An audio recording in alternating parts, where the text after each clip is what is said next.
My name is Marcy Keenan, for those of you who don't know me, and I am the owner of Plan. We're a provider of the National Diabetes Prevention Program. We do a program online for those who are pre-diabetic as well as type 2 diabetics. So we are sponsoring this particular talk. I've heard Dr. Sharon Robles do her presentation, and it's amazing. You will very much understand diabetes and the nature of it, and more importantly, some of the preventions and remedies for getting through it, getting over it. There's no cure for it, but you don't have to suffer from it. You know, it is reversible if you have type 2 diabetes. So with that, I'm passing it on to Fahim, who's one of the Plan members, and he's going to introduce Dr. Robles to. Hello, everyone. Welcome to our webinar. This webinar is, we have our guest, Dr. Sharon M. Robles, who was born in New York City to Seventh-day Adventist parents. She's a graduate of Oakwood College, now Oakwood University in Huntsville, Alabama, and Howard University, College of Medicine in Washington, D.C. For the past 25 years, she has practiced internal medicine and endocrinology at a large clinic in Lower Manhattan. She is a member of the City Tabernacle of Seventh-day Adventists in Harlem, where she serves as a member of the Health Ministries team. She also serves as a member of the Advisory Committee of the Northeastern Conference Health Ministries Department and as the curriculum developer for the conference Medical Missionary Training Program. Are you here, Dr. Robles? Yes, and she's unmuted, so she's going to get a presentation up. Yes, I am. There we go. Shout out to my people. There we go. All right, here we go. Okay, we're good. Let me just adjust something here. Good evening, everyone.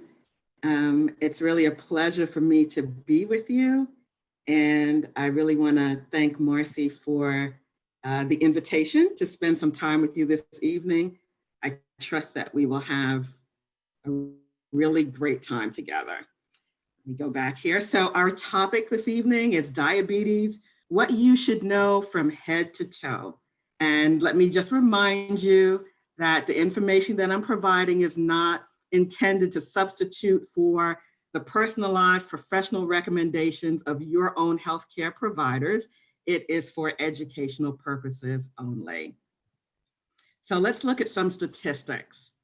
There are 34 million Americans who have diabetes, and each year 1.5 million individuals are diagnosed with the disease.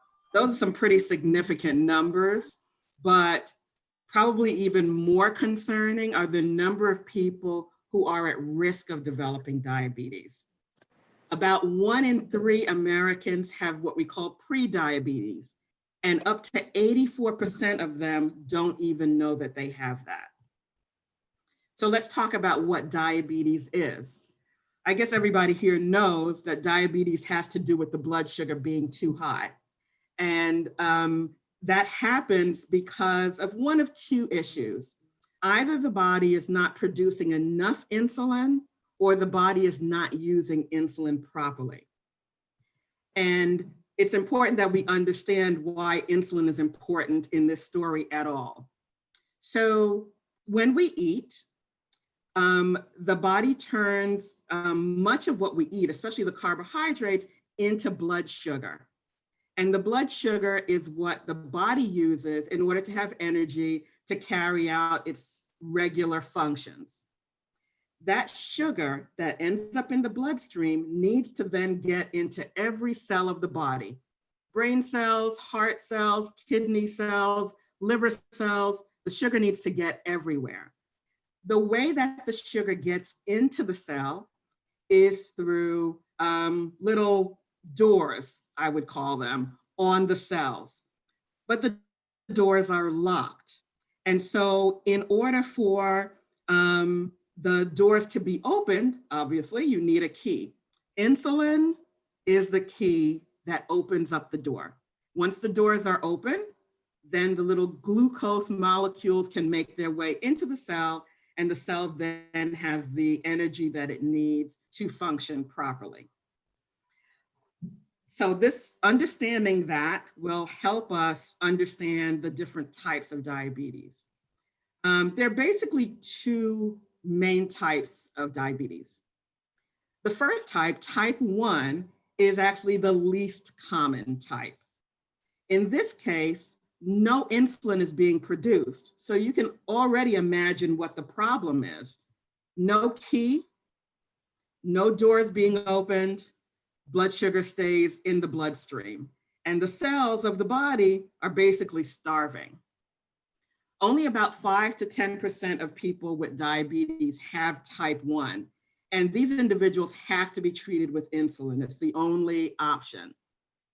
There was a time when type 1 diabetes was actually called juvenile onset diabetes because we saw it mainly in children and up to the teen years. The youngest I ever saw with type 1 diabetes was a 9-month-old. But usually we see it in young children and into the teen years. Now, type 2 diabetes is the type that most people are really familiar with because 90 to 95% of people with diabetes have this type. We used to call this adult onset diabetes. What happens in this case is that there's plenty of insulin around, but the body is not using that insulin effectively. So the keys are there, the doors are there, but there's something that's messing with the lock on the door. And so even though the key is there, it can't get the door open. And again, you're left with high blood sugars. We'll talk about what's messing with those locks in a moment. Type 2 diabetes used to be called, like I said, adult onset diabetes. It can't be called that anymore though, unfortunately, because now we see children as young as 8 and 10 years old with this type of diabetes. Gestational diabetes, and gestational refers to what's going on during pregnancy, is not really a different type of diabetes. It's more like a subset of type 2 diabetes. This refers to diabetes that first appears during pregnancy. So a woman who has diabetes and then gets pregnant doesn't have gestational diabetes. We're talking about a woman who never had diabetes, and then during the pregnancy, the blood sugar goes up. The blood sugar levels return to normal after the baby has been delivered. But these women, up to 50% of them at least, will go on to develop type 2 diabetes, usually within the next 5 to 10 years. Then there's prediabetes. And you may have heard of this. It is the stage before actual diabetes, where the blood sugars are high, but just not high enough to meet the criteria to be called diabetes. The person has no symptoms, but someone with prediabetes is definitely at increased risk of going on to develop type 2 diabetes. So we're going to focus our attention this evening on type 2 diabetes, the most common type. So what increases the risk for type 2 diabetes? Why does this happen? Well, I think very often when people think about type 2 diabetes, they think about the family history. People will often talk about, my mom had it and her father had it and my big brother has it. And so we know that there's a hereditary part to this. There's no doubt about that. But you should know that even with the hereditary part, we know that that's actually not the most important reason why people actually get type 2 diabetes. I like to say heredity loads the gun, but lifestyle pulls the trigger. So that means it doesn't matter who else in the family has diabetes. You don't have to have diabetes if you're making good lifestyle choices. And we'll talk about that in a little while. There are some other things we know that will increase a person's risk for having type 2 diabetes. So we know that it's much more common in African Americans, in Hispanics, and American Indians. It is more common as you get older. So we often see that as people without diabetes, as they get into their 60s and their 70s, we may see them move into the pre-diabetes range. Your body weight, being overweight, being obese, impacts your risk for diabetes. Not only that, where you store the fat impacts. And so if you're carrying more weight in your abdomen, that increases your risk for diabetes, as well as several other conditions. And it's one of the reasons why we refer to that as being the most dangerous fat, that belly fat. Being physically inactive also increases the risk of diabetes. And of course, as I mentioned, just the presence of prediabetes and gestational diabetes also increase the risk. Now, what we know about type 2 diabetes is that it's caused by insulin resistance. So think about what we said earlier. Insulin is necessary for the blood sugar to get out of the bloodstream and into the cells, so that the sugar can be used by the cells for the energy they need to do their jobs. And in type 2 diabetes, the body is resistant to the action of insulin. Essentially, the body is just not responding to all the insulin that's around. And when that happens, your pancreas, which is an organ in your abdomen, kind of sitting right behind your stomach, your pancreas starts making extra insulin in an attempt to overcome the resistance. So people with type 2 diabetes tend to have actually very high insulin levels. So what causes that insulin resistance? Because it kind of makes sense that if we could get rid of the insulin resistance, we could get rid of the type 2 diabetes, doesn't it? All right, so take a look at this list. Being overweight or obese, eating a diet that's high in saturated fats, eating a diet that's high in refined carbohydrates, being physically inactive, and having poor sleep habits. All of these are things that have been shown to cause insulin resistance and therefore increase the risk of developing type 2 diabetes. So essentially, type 2 diabetes is a lifestyle disease. And it's interesting that around the world, as we see the rates of diabetes increasing, what is kind of a common factor is that the lifestyles that we live here in the West, in America and in parts of Europe, as that lifestyle moves into other parts of the world, we see more diabetes. Not just diabetes, we see more high blood pressure and high cholesterol and arthritis and heart disease and all of these other lifestyle conditions. I will say that this you should consider very good news, that type 2 diabetes is a lifestyle disease, because it means that there are things that you can do to control diabetes and to prevent diabetes. So let's see. I want to know if you know some of the symptoms of diabetes. Anybody care to share? You know any of the symptoms of diabetes? Well, I wanted you to put it in the chat, but I'm having trouble accessing the chat. Thirst.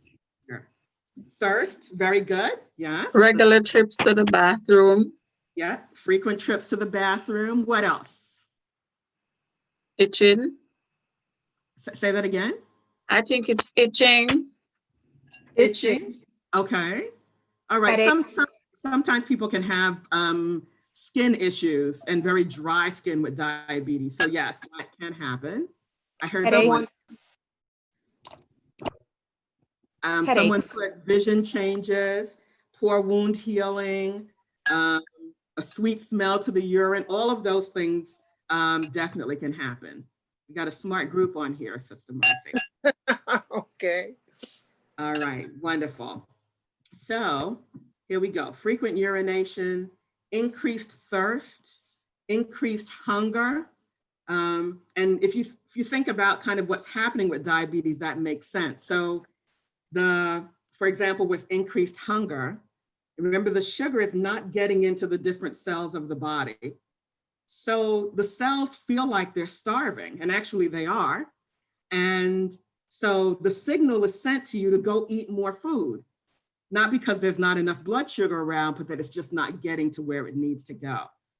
Wow. Feeling drowsy, unexpected weight loss, tingling or numbness of the hands or feet. That's occurring because the nerves are reacting to that very high blood sugar. I often refer to the high blood sugar as just being like a poison in the system, and the whole body is kind of sending the signal that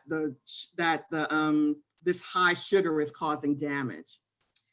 Slow healing wounds, high sugar, and a high sugar diet, by the way, is terrible for the immune system. It causes the cells of the immune system to kind of just slow down and be very sluggish. So if you want a healthy immune system, one of the best things I can suggest to you is stay away from the sugar. It doesn't provide you with any nutrition anyway. It's not something that you need. And then frequent yeast infections can also occur as a symptom of diabetes. And if we go back several years, 20, 30 years ago, very often when we were diagnosing someone with diabetes, it was because they had one or more of these symptoms. These days, that doesn't happen as often. Very often, we're diagnosing someone because they have abnormal blood sugar when they do blood tests. So let's take a look at what the blood sugar levels are and what those mean. So if you look right here, a normal fasting blood sugar. So a fasting blood sugar is a sugar that's done in the morning after a 12-hour fast. You've had nothing but water for the previous 12 hours. Your blood sugar should be between 70 and 99. And at any other time of the day, the sugar shouldn't go higher than 139. And it's important to note that no matter how old you are or how young you are, this is what a normal sugar is. It does not change over the lifespan. People who have prediabetes will have a fasting sugar that's between 100 and 125, and a random sugar that goes up to 199.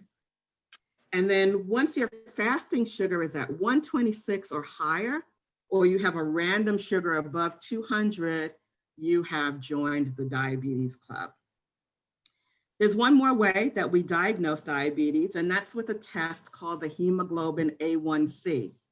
Now, if you have diabetes, you may actually recognize the name of this particular test, because we've used it for a very long time to help us know if someone's diabetes is well controlled. But now we also use it to help us diagnose diabetes. So when someone has a normal blood sugar, the A1C is less than 5.7%.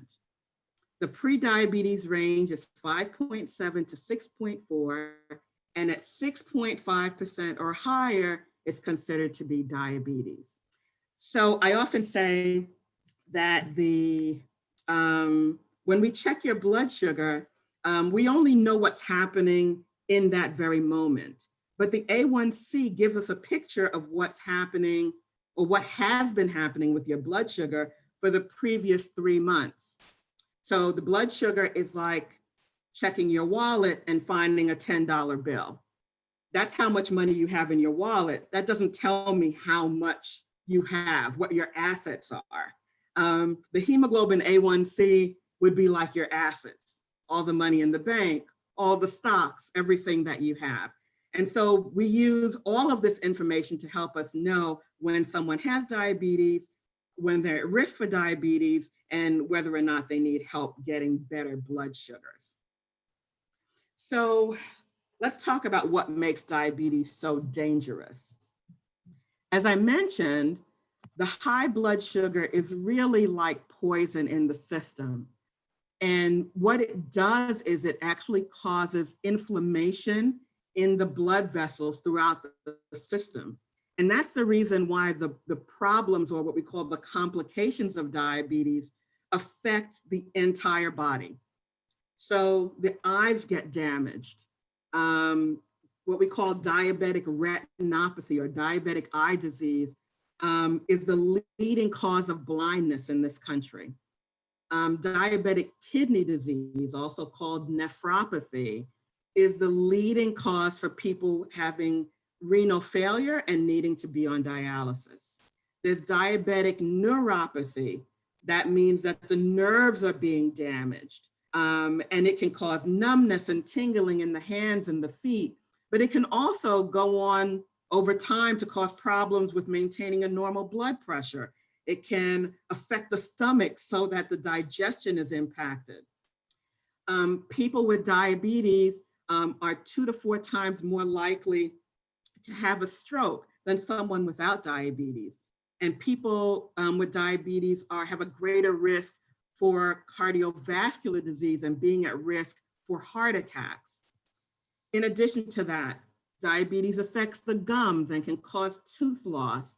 It can cause impotence. It even increases your risk for dementia, and as mentioned, increases the risk for infections. So you can see diabetes can really take a toll on the body. And typically, an individual may have diabetes for up to 10, sometimes even 15 years before some of these problems start to reveal themselves. And people may say, well, you know, my sugar is high, but I feel all right. The problem is you may feel okay, but meanwhile, the high blood sugar is doing its damage. And so that is why it's really important that you know what your blood sugar is and that you do everything in your power to make your blood sugar stay in the normal range. Now, I want to mention prediabetes for a moment, because very often we don't take prediabetes seriously enough. We tend to just think of it as a state before diabetes, and we think everything is okay. But we now understand that even prediabetes does some damage. And we've discovered that people with prediabetes have a higher risk for heart disease, silent heart attacks, strokes, and even kidney damage. So all of this is a lot of bad news. Add to that the complications from diabetes can shorten your life expectancy by 5 to 10 years, and it really amplifies how horrible this disease is. But of course, I'm not gonna just leave you with bad news. Why would I do that? Let's talk about some good news. We found out from many studies over the past 30 or 40 years that if you can keep the blood sugar normal, the risk of complications goes way, way down, right? So here, take a look at this picture. I hope you can see it clearly. And I wanna know what you think about it. Let me describe it in case it's not being seen well. What you have is a sink. The faucet is on, the water is overflowing, and these two individuals are diligently mopping up. Is there a problem with this? What do you think about that? What's the problem with it?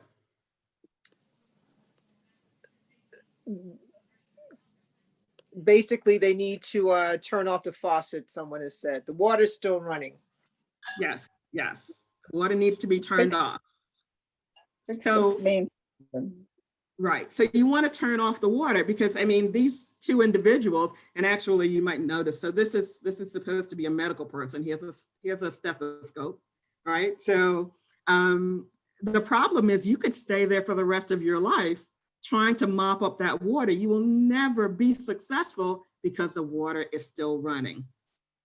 And unfortunately, when it comes to the treatment of chronic diseases in medicine, this tends to be our approach. It's sad, but it's true. We don't often go to the source of the problem. And I think you would agree with me that it makes sense that we try to figure out what the source is and address that problem. If I get into my car tomorrow morning and there's a knock in the engine, what do you think I should do? Should I turn up the radio so I can't hear the knock? Or should I make my way to my mechanic? I think you would agree it makes sense for me to address the problem and take my car to the mechanic. Yes. All right. So in a lot of ways, remember we said that diabetes is a lifestyle disease. But typically what happens is we're given medicines to treat the lifestyle disease. And so what we want to look at is how do we go back and take care of the actual problem? All right, now, oops, okay. Before I go any further, you have to understand this. Dr. Robles is not telling you to stop your medication. Please don't stop your medication. That's not what I'm here to do. Stopping medication has to be a decision made with you and your own healthcare provider. What I'm sharing with you are things that you can do that, first of all, will make your healthcare provider exceptionally happy, will make you happy as well, and will likely decrease your need for medications.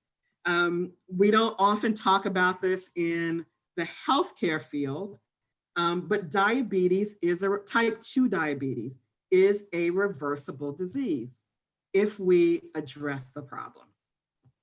So what I want to share with you is what I call God's prescription for diabetes. And I have to start out by sharing a favorite text of mine, which is in Exodus 15:26. The version I have here is the New American Standard Bible, but it says, and he said, if you will earnestly heed to the voice, if you will give earnest heed to the voice of the Lord your God and do what is right in his sight and give ear to his commandments and keep all his statutes, I will put none of the diseases on you which I have put on the Egyptians, for I am the Lord your healer. Now, studies have shown that the Egyptians had diseases such as heart disease and cancer and high blood pressure and diabetes. So this promise where God says, if you follow my laws, I will save you from these diseases, we can apply that to us today because we're dealing with the very same conditions. Here's a quote I want to share with you from a favorite author of mine. Ellen White was a prophet who lived in the 1800s, and she wrote extensively on health. And I very much believe she was inspired by God because she had a minimal education, and yet much of what she wrote about health at the time, the doctors of her time didn't even know. And we are today finding out that much of what she said over 100 years ago is absolutely true. So I believe she was inspired by God. But listen to this. She says, disease is an effort of nature to free the system from conditions that result from a violation of the laws of health. In other words, disease is the body's way of saying there's a problem here. Help me. You're doing something you shouldn't be doing, or you're not doing something that you should be doing. And what are these laws of health? Well, there are 8 of them, and there are many different acronyms. The one I'm using this evening is START NOW. So you need sunshine, you need to be temperate, and temperate means you want to use good things in moderation, and anything that is harmful, you want to eliminate. Activity, physical activity that is, rest, which includes getting enough sleep, trust in divine power, proper nutrition, oxygen or plenty of air, and making sure you're getting water. So when we're talking about prevention and treatment of disease, we want to identify which law or laws we might be breaking, and then we want to make lifestyle changes that are in harmony with those laws. Hippocrates said that we should let our food be our medicine and medicine be our food. And it's true that when it comes to diabetes, one of the most important things you can do is make sure that you're eating well. As a matter of fact, I consider the diet, the way that you are eating, the first medication for diabetes. And I recommend that you choose a plant-based whole food diet. And I'm not the only one who does. As a matter of fact, if you go to the ADA, the American Heart Association, the American Cancer Association, all of them now are recommending that people eat a lot more plant-based foods. It's important to know that you want to have a whole food diet. So plant-based whole food. For an example, potato chips are plant-based, but they're not a whole food. A whole food refers to a food as it appears in nature. So when I eat an apple, I'm eating a plant-based whole food. When I'm drinking apple juice, I am not getting a whole food. I've processed the apple so that now I have the juice to drink. But the best way to eat the foods out of the ground as God gave them to us are as close to the natural state as possible. So you want to make sure you're doing that. One of the things, or perhaps the most important thing that a plant-based diet gives us is fiber. You only find fiber in plant foods. And fiber does so much for us. It's amazing, or it might amaze you to know that it actually has no nutritional value and it doesn't get digested. It actually comes out in the waste. But it helps control blood sugar. It helps to lower cholesterol. It prevents overeating because when we eat a high fiber diet, the fiber swells in the stomach, so it limits how much you can eat. It decreases the risk of heart disease. It lowers blood pressure and helps with weight control. So you can see that a diet that's high in fiber is going to benefit not just your blood sugar, but your entire body and your health in general. You want to make sure you watch out for processed foods. Our supermarkets today have somewhere between 30 and 50,000 items, and not all of them are food. But what I will tell you is that a lot of what we refer to as food in the supermarket, our bodies hardly recognize it. We eat them because they taste good, but they don't provide the nutritional benefits that the body needs. And sometimes when we're eating a diet like what I'm showing here, full of processed foods, you can find that it's easy to overeat. You feel hungry all the time. And part of that is because the body's not getting the nutrition that it needs. And as a result, it keeps sending you to get food in hopes of getting what it needs so that it can maintain itself. Very quickly, a reminder, the food industry is not committed to your health. The food industry is committed to making a profit. So if the New England Journal of Medicine comes out today and says dirt is beneficial for heart disease, I can promise you by the end of this month, almost everything in the supermarket will have a sticker on it that says now with dirt. That's what happens. The food industry needs to make money. It's up to us to make the choices that are best for us. And most of what's in the supermarket, especially in the center of the supermarket, is not really healthful. We do much better sticking with those high fiber foods, which tend to be on the perimeter. You really want to avoid animal products. And this might sound strange to you, but you might remember that I said that saturated fat contributes to insulin resistance. And saturated fat is what you find in animal products. I can already hear somebody saying, well, where will I get my protein? That's an excellent question. Now I want to ask you a question. Have you ever seen an elephant, a giraffe, a cow, a gorilla? Do they look pretty big and strong? I think you would agree they do. where do they get their protein from? They only eat plants. And a cow can be 700 to 1,000 pounds eating grass. So it's encouraging to know that the diet that God has given us, that diet full of all those plant foods, the things that come from the earth, there's enough protein in plant foods to keep you strong and healthy, so that you don't need to have animal products in your diet. You don't have to add in that saturated fat that increases insulin resistance and increases your risk for heart disease as well. Obviously, you want to stay clear of sugary drinks. That includes fruit juices. The industry wants you to believe that because the juice comes from fruit, it's a good idea to drink fruit juices. The problem is that you get excess amounts of sugar when you are drinking fruit juices, and the fiber that naturally appears in the fruit has been thrown away. So you have nothing there to help fill you up, nothing there to help slow down how fast that sugar gets into your bloodstream. Think about it this way.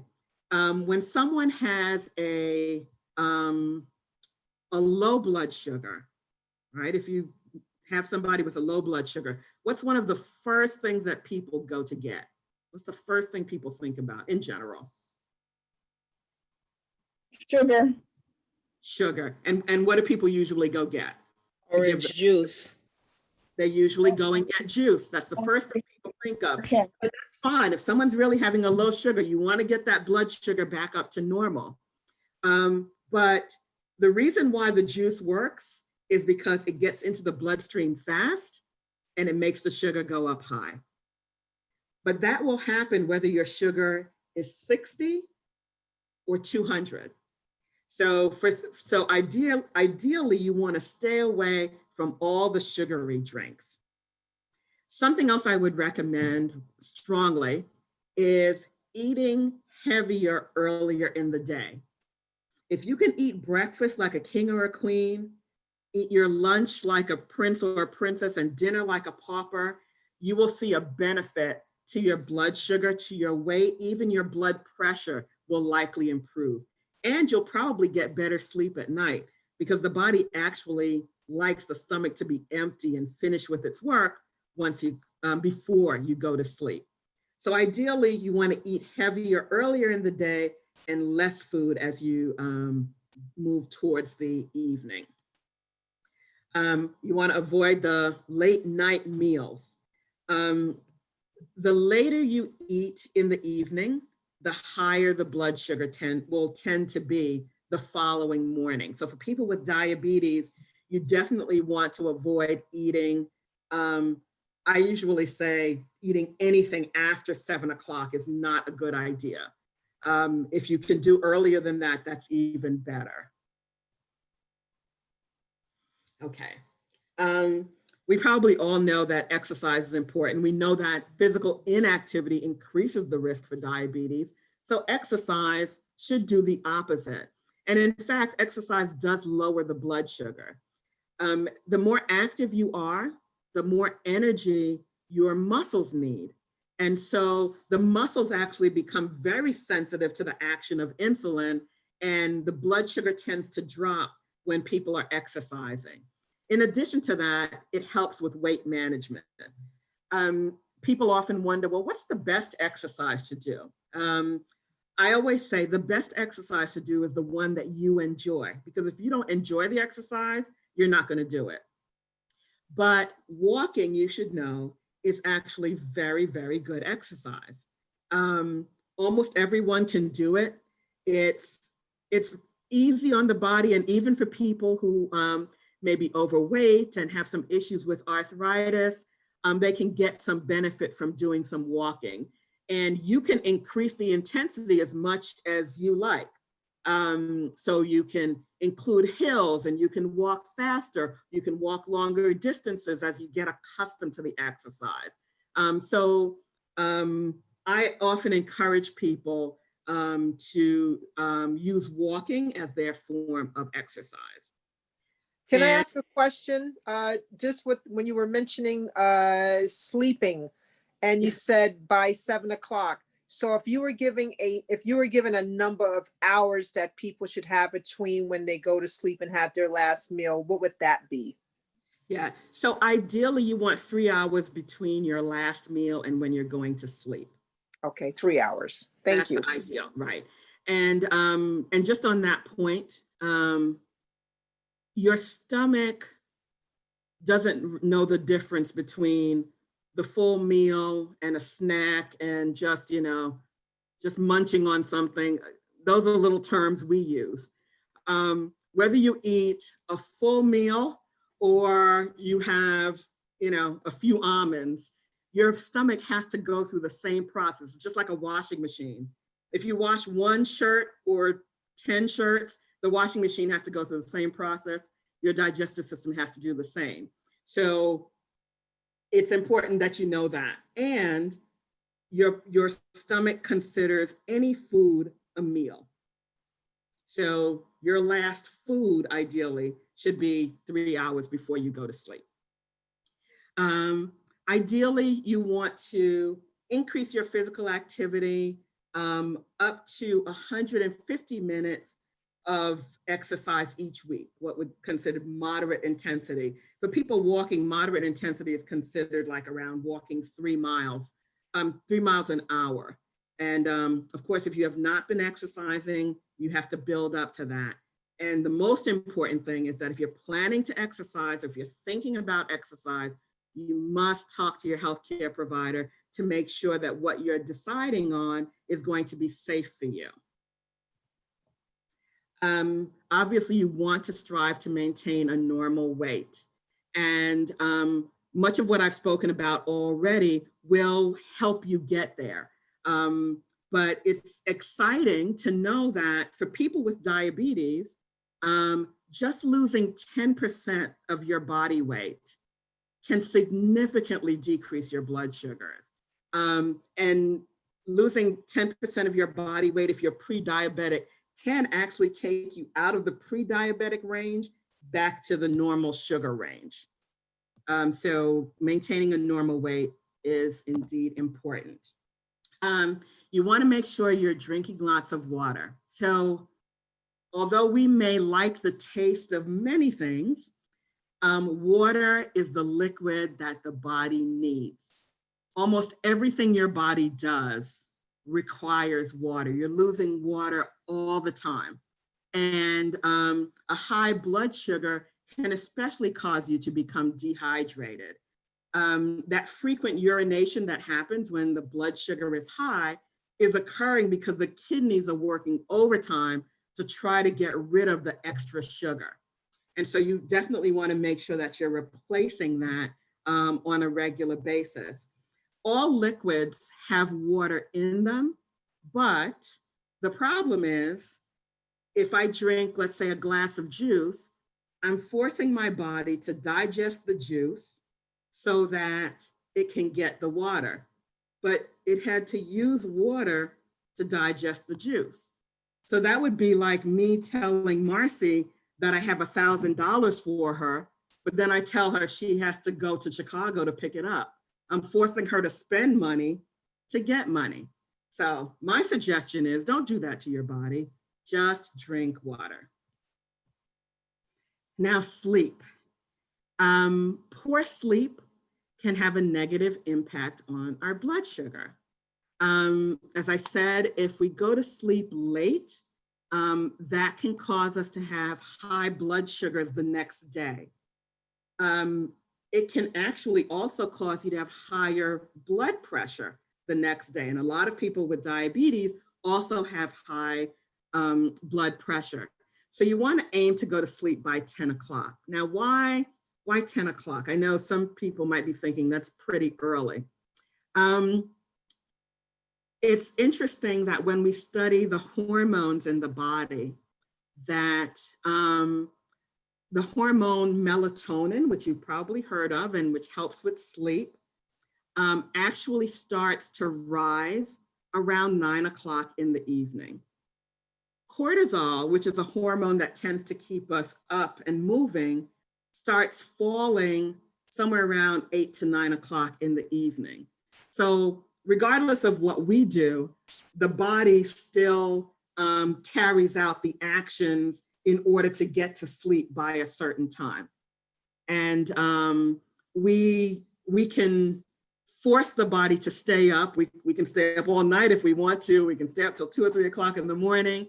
But the measurement of these various hormones in the body really lets us know that the best thing we can do in terms of sleep is to try to be in bed and asleep by 10 o'clock. Remember what Ben Franklin said? Early to bed, early to rise makes a man healthy, wealthy, and wise. Works for women too.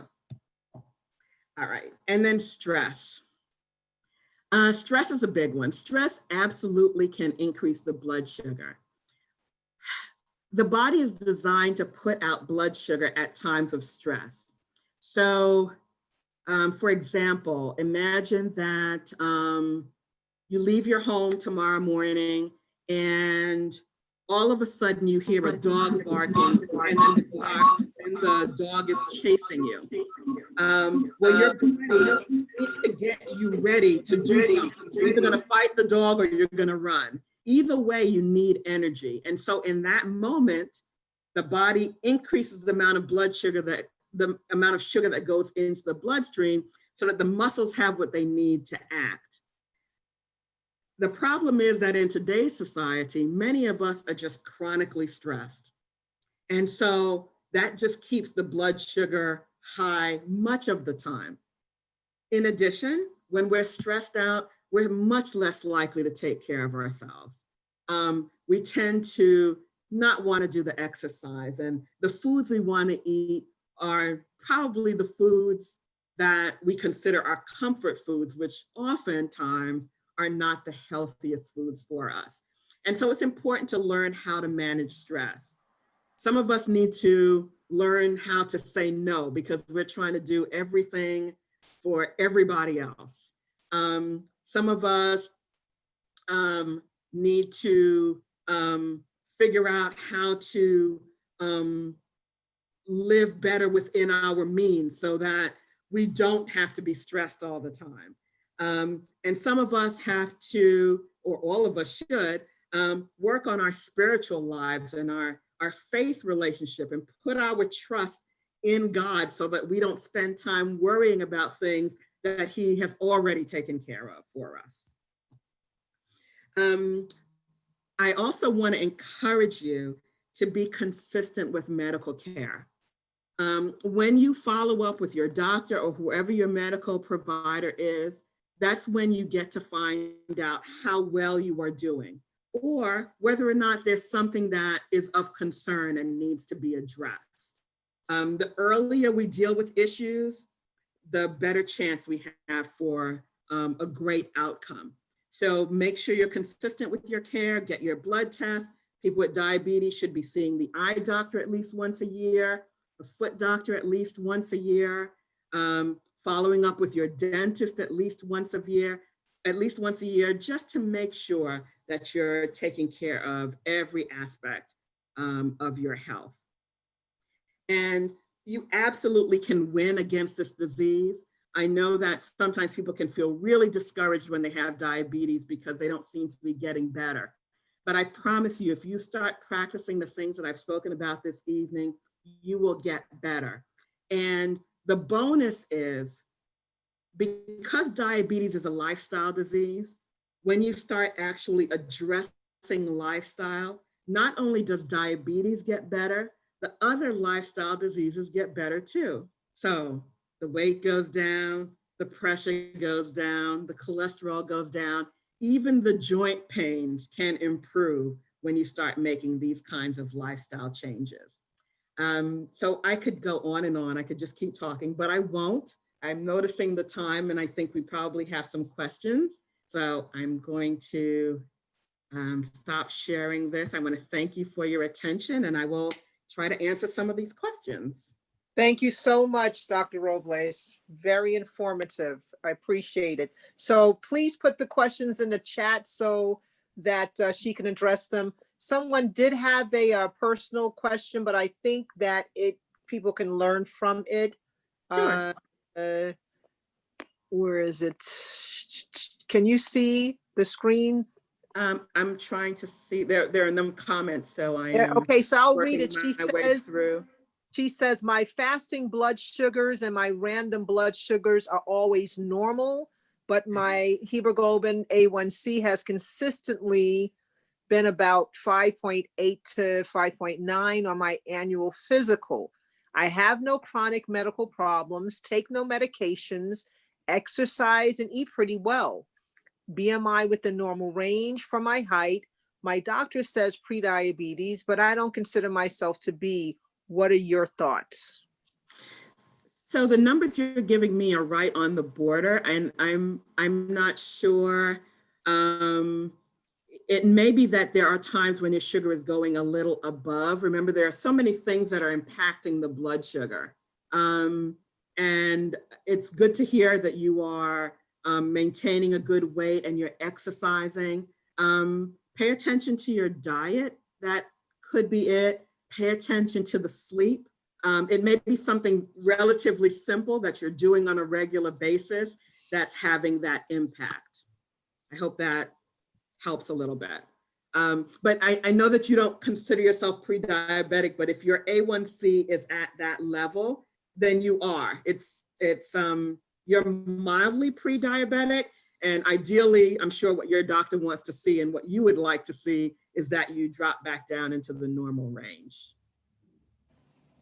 Okay, anyone have any other questions? I see Vera, you sent something that says, what's the age, family history, and stress level? I'm not quite sure what the question is in that. June says, thank you, Dr. Robles, very informative. Okay. Tyneen says, thank you, Dr. Robles. Anybody have any questions? We can open up the Vera also mentioned that that her A1C went up. She was stressed and her A1C went up. Yeah, stress is a killer. It really is. Olivia asked, is it true that giving birth to a 9-pound child can be a factor of developing type 2 diabetes? Yep. Yes, when a woman delivers a very large baby, so over 9 pounds or more, sometimes even 8 pounds or more, that is often a sign that that woman is at risk of developing diabetes. And even the child may be at risk of developing diabetes later on. What fruits would you recommend? Joan Gordon asked. Okay, so fruits are wonderful things. They're all good, but the least sweet fruits are the non-tropical fruits. And so what I suggest is that if you have diabetes, you may only want to have 1 or 2 servings of fruit a day. And ideally, you want to stick with things like the berries are very good fruits for people with diabetes. Bananas can be okay if they're not very ripe. Where I am in New York, some of our bananas are so big that you really shouldn't eat a whole banana at one time because it's like 2 or 3 servings.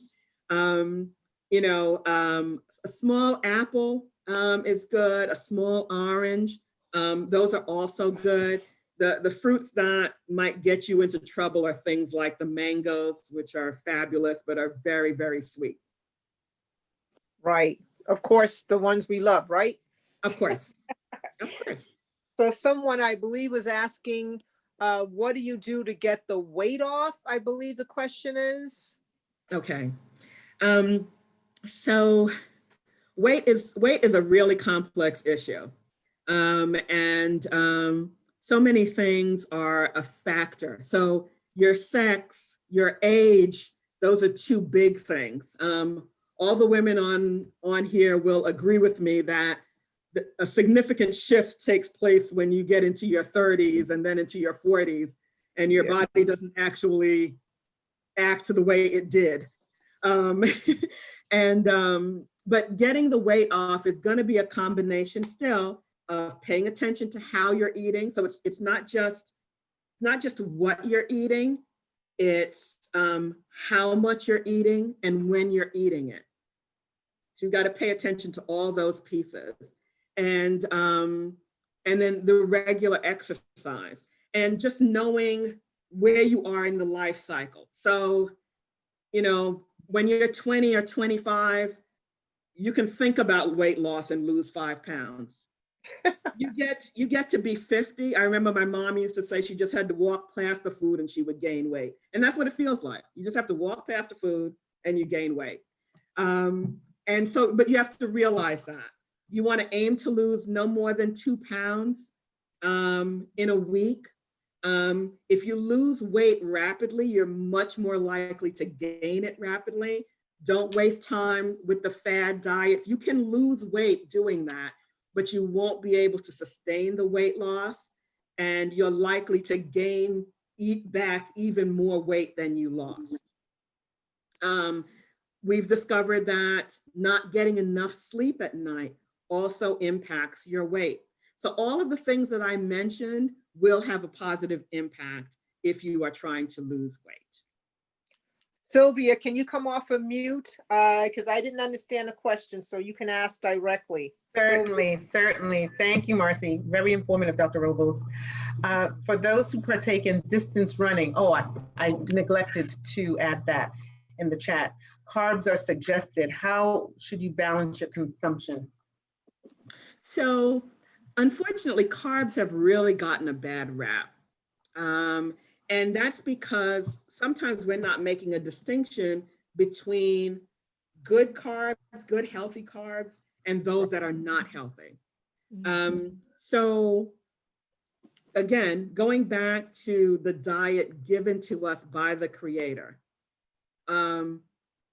those foods can't make us sick. Those were the foods that He gave us for health. So the foods that grow out of the ground, the potatoes and the turnips and the squash and the cabbage and the spinach and the collards and the kale, and those are all great carbs.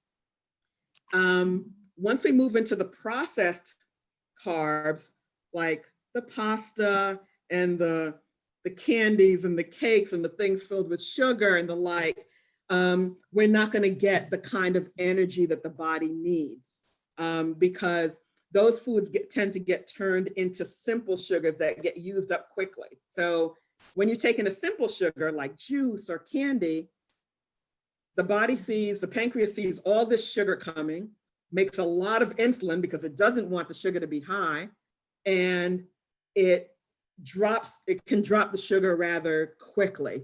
And so people who tend to eat a lot of sugar tend to feel like they have to keep eating a lot of sugar in order to feel good, because the sugar is kind of going up and down all day long.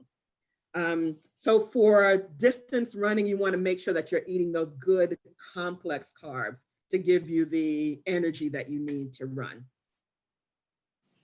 Is that Rebel Keys, do you want to come off of mute so you can ask your question? I wasn't sure as to whether you were talking about intermittent fasting or she mentioned skipping meals. Rebel Keys? Oh, do I have to take you off? Let me see here. Hold on, I'm sorry. I think I have to do the adjustment here. Okay. Boom. Question is, what are your thoughts on skipping meals when not hungry in terms of losing weight? Does it delay weight loss? Hi. Mhm. Hello.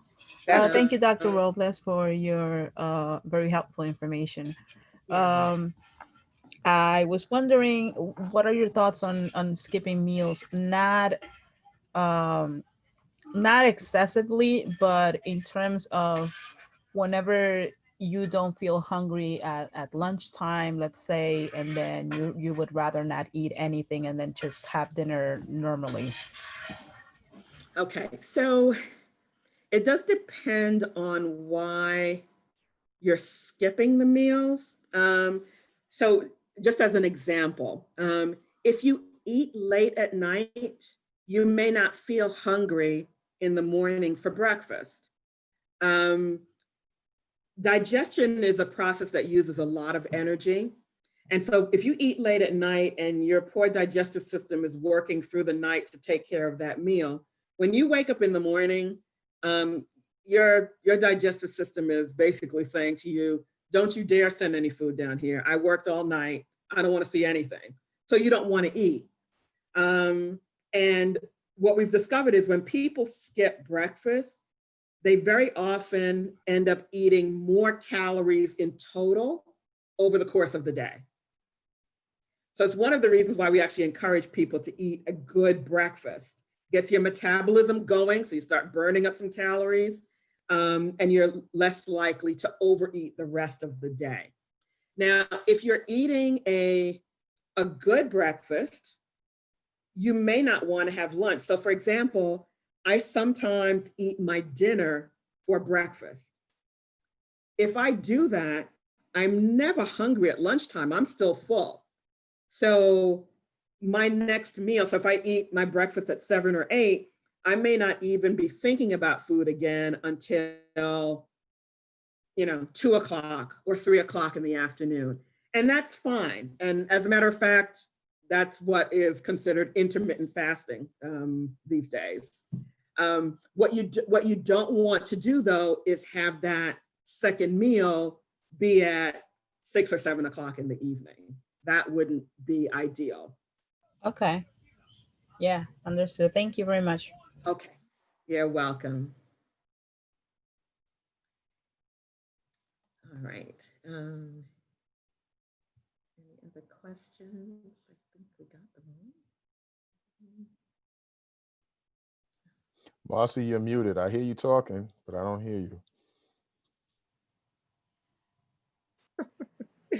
Sorry, I'm just talking to myself. Oh, yeah. So we are at the witching hour. If anyone has any final questions, we can hang out for a couple more minutes if Dr. Robles is okay. Whole grain, unprocessed, no, blah, blah, blah.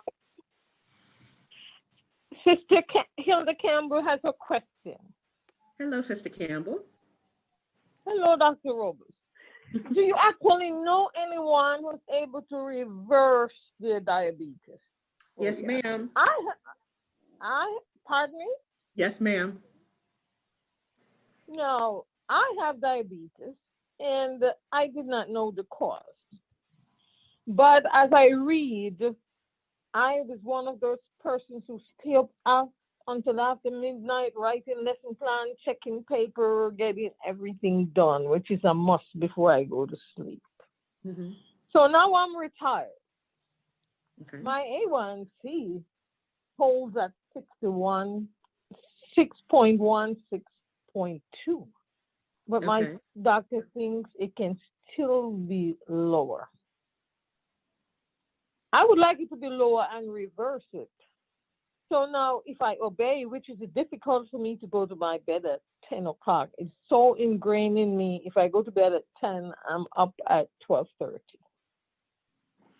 What do I do? Because my regular doctor doesn't think I can kick diabetes. He thinks I'm just going to control it forever.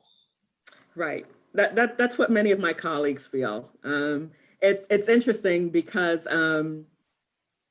reversing diabetes was never talked about in the medical community until weight loss surgery became big. And then people started losing lots of weight and the diabetes was reversed. But they give credit to the surgery, not so much to lifestyle change. And I mean, I think that when it can be a real challenge to change your sleeping habits, but it can be done. There are some things you need to do. So first of all, and I know you do this already, but you need to pray about getting to sleep on time. Remember that your Heavenly Father wants you to be healthy, so He's going to help you fall asleep. Number one. Number two, you want to set the environment for sleep. So you're an empty stomach, a dark room that's not too hot, not too cool. You want it to be really dark. So some of us in our rooms, we have all kinds of things that have little lights on them, and these little LED lights can be really bright. As much as possible, you want to keep the room dark, because as long as light is getting in through your eyelids, the message is getting to your brain that it's still time to be awake.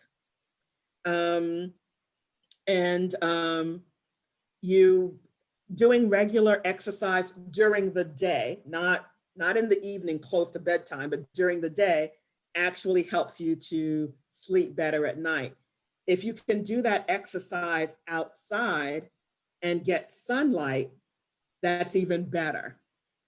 If you're accustomed to going to sleep, let's say at midnight, and you want to work your way towards the 10 o'clock time, then you want to do it gradually, right? You need to retrain your body.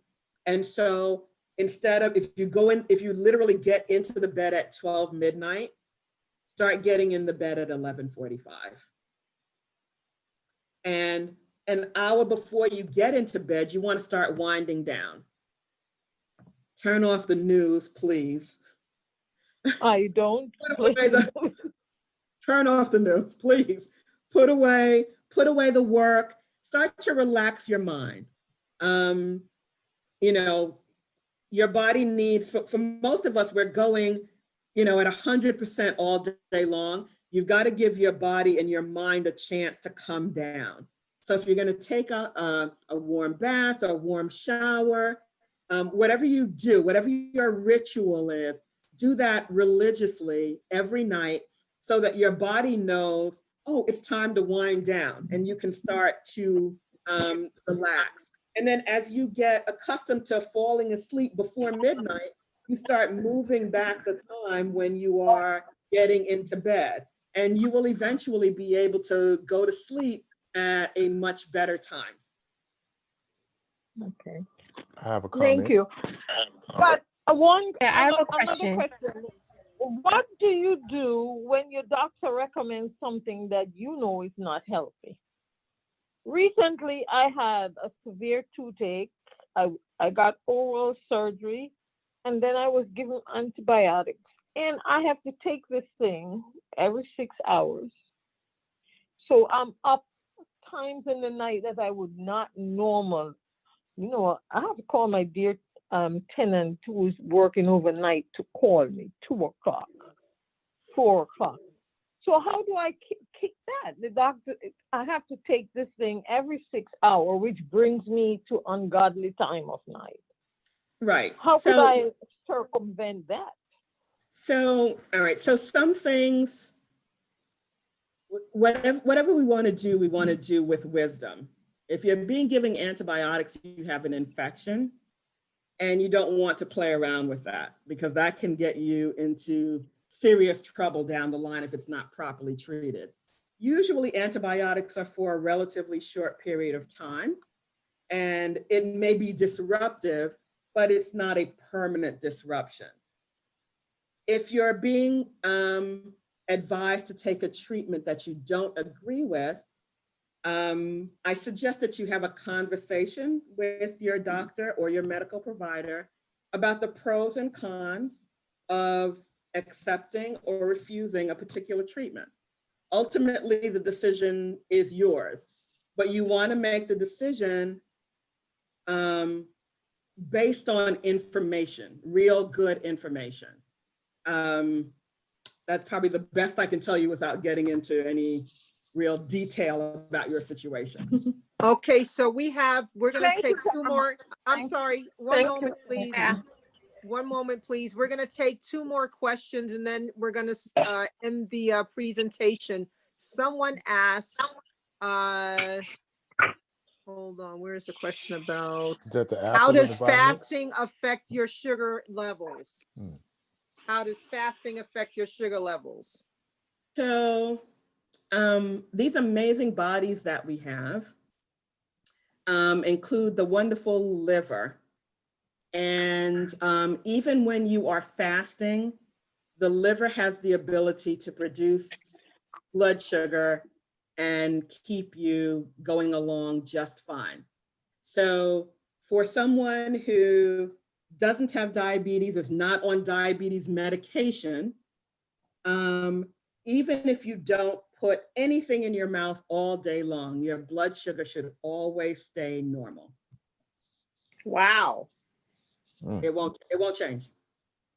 So one thing that I've heard about fasting is that when you're not eating, your fasting is one thing.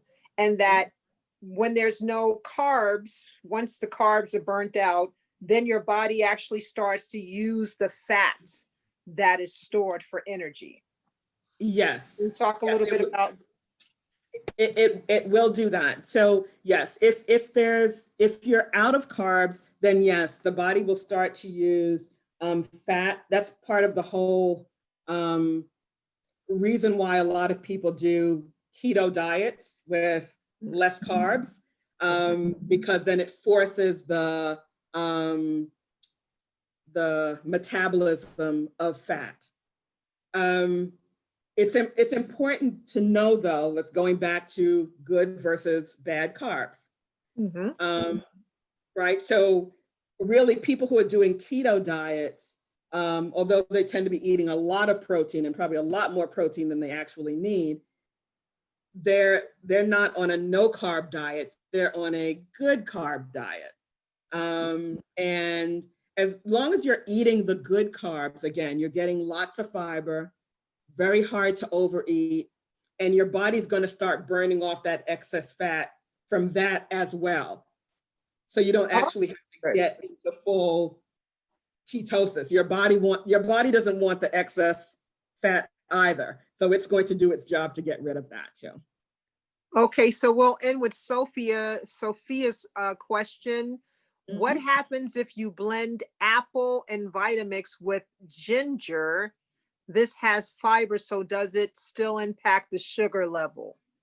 Right. So in that case, you are not extracting the juice. You're actually blending up the whole fruit. So you are still getting all of the fiber, and that's fine. You just want to be careful of the amount. Remember, I mentioned temperance. There should be moderation, even in the things that are good. We still need to be moderate and not go overboard. Excellent. You have been so wonderful. I thank you. So much information in your presentations that I just had to bring you out, and I hope everyone learned a lot. And if anyone has any questions, well, Dr. Robles is a busy person, so perhaps we'll have her come back down the road, right? But I thank you all for coming out, and thank you for your time. All right. And thank you again for having me. Have a good night, everyone, and Happy New Year. Happy New Year to you as well. See you soon. Bye-bye.